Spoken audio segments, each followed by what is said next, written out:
ஓம் சாந்தி.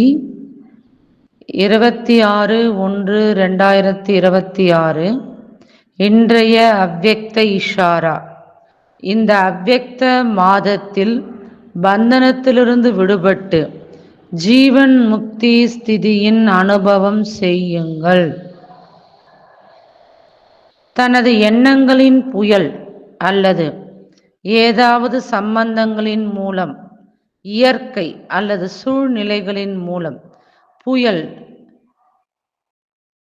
அல்லது தடைகள் வருகிறது என்றால், அதிலிருந்து விடுபடுவதற்காக யோக யுக்து, யுக்தி யுக்து, யோக யுக்துனா யோகம் நிறைந்தவராக, யுக்தி யுக்தென்றால் ஞானம் நிறைந்தவராக ஆகுக. எதுவரை யோக யுக்து ஆகவில்லையோ அதுவரை தடைகளோடு போராட வேண்டி இருக்கும். अच्छा, ओम शांति।